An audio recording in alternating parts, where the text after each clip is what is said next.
kota Yogyakarta, tepatnya saya berada di Malioboro. Ini tadi saya sampai kota Jogja jam 5 pagi teman-teman habis. Dan ini jam Bali ya, jam 7, berarti di sini jam 6-an. Ini sekarang kita nyari sarapan dulu, nasi pecel. Tuh, lapangan nasi pecel. Jadi kita bisa sampai kota Jogja kelaparan sambil nunggu check-in hotel jam 2. Sekarang kita cari sarapan pecel dulu. Oke. Tuh ada warungnya. Sambil kita nunggu, kita jangan lihat dulu. Suasana pagi hari ini rame teman-teman. Banyak orang yang booking lalu lalang karena nanti biasanya sore atau jam berapa menjelang maghrib steril kendaraan, jadi buat kalian yang jalan bisa leluasa untuk mengeksplor. Yuk kita nyari makan dulu ya. Nanti kita mau wisata kemana nanti ya, pokoknya stay tune aja di channel. Oke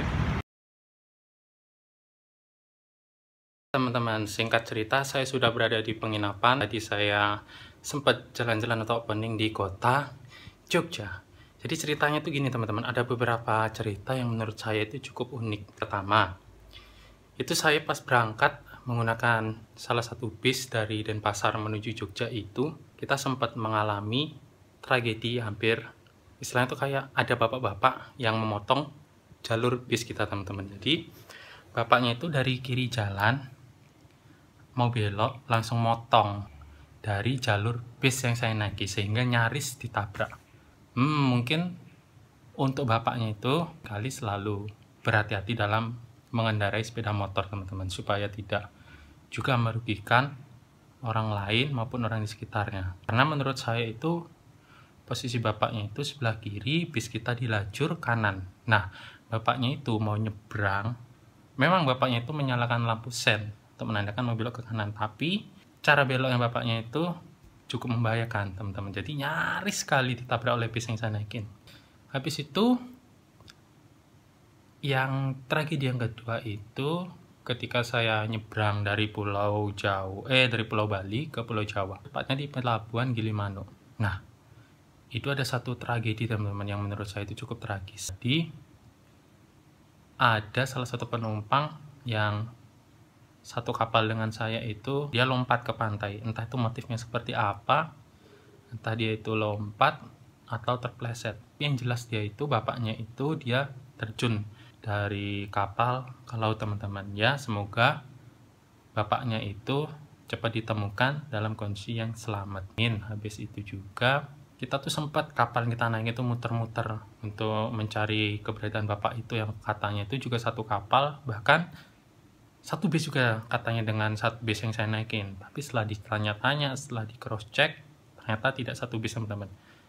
Melainkan bapaknya itu jalan kaki untuk menyeberangi Pulau Bali menuju ke Pulau Jawa, yang konon Pulau Bali itu cukup terkenal akan kemistisannya, terutama di Selat Bali, karena arus lautnya itu cukup keras, cukup besar teman-teman, jadi membahayakan. Beberapa laporan juga sudah tim SAR, bahkan tim Basarnas juga sudah mencari keberadaan bapak itu, semoga cepat ditemukan. Selain itu juga ombak yang kemarin itu, ketika sebelum kejadian bapak itu lompat, landai teman-teman. Tapi setelah kejadian itu, tiba-tiba ombak itu cukup besar dan tiba-tiba angin cukup besar. Jadi kapal kita juga sempat terombang-ambing di tengah lautan itu di Selat Bali. Namun alhamdulillahnya saya sama keluarga saya juga bisa nyebrang dengan selamat hingga sampai di kota Jogja tadi pagi itu kurang lebih jam 5. Jam 5 saya sampai di pangkalan bus, kemudian saya menuju Tugu Jogja, muterin kota Jogja juga untuk mencari sarapan, yaitu berupa nasi pecel. Nasi pecelnya itu recommended, murah, enak, dan lumayan komplit menunya teman-teman. Itu menurut saya itu ya cukup recommended sih, nasi pecel di kota Jogja ini, dengan suasana kota yang menurut saya itu memiliki aura yang cukup ingin kembali lagi ke kota Jogja. Juga dulu kebetulan saya juga dulu alumni kuliah di kota Jogja, lulusan di kota Jogja, sekitar kurang lebih 7 tahun kuliah.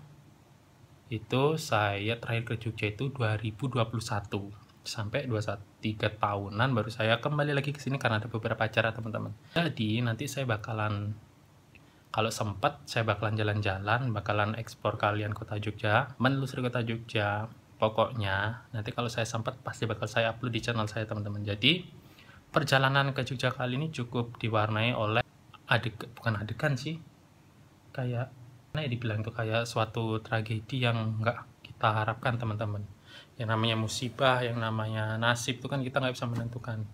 Itu semua kembali lagi kepada Tuhan teman-teman. Jadi kita sebagai umat manusia tuh hanya bisa berpasrah diri. Semoga bapak itu yang hilang dalam penyeberangan cepat ditemukan dan menemukan titik terang teman-teman. Mungkin it's okay, itu aja dulu ya dari penjelasan perjalanan kita. Kenapa saya tiba-tiba ada di kota Yogyakarta? Itulah penjelasannya, karena ada beberapa acara mendadak. Yang pertama, habis itu juga ada acara mau mengunjungi saudara. Yang ketiga sekalian liburan. Tapi pokoknya kalau saya sempat liburan bakal saya ajak kalian, bakal saya upload di channel ini teman-teman. Pantengin terus channel ini. Jangan lupa kalian tinggalkan like, comment, dan subscribe. Oke, supaya selalu semangat dalam membuat video. Mungkin videonya cukup sampai sini aja teman-teman. Tunggu video trip selanjutnya dan bye.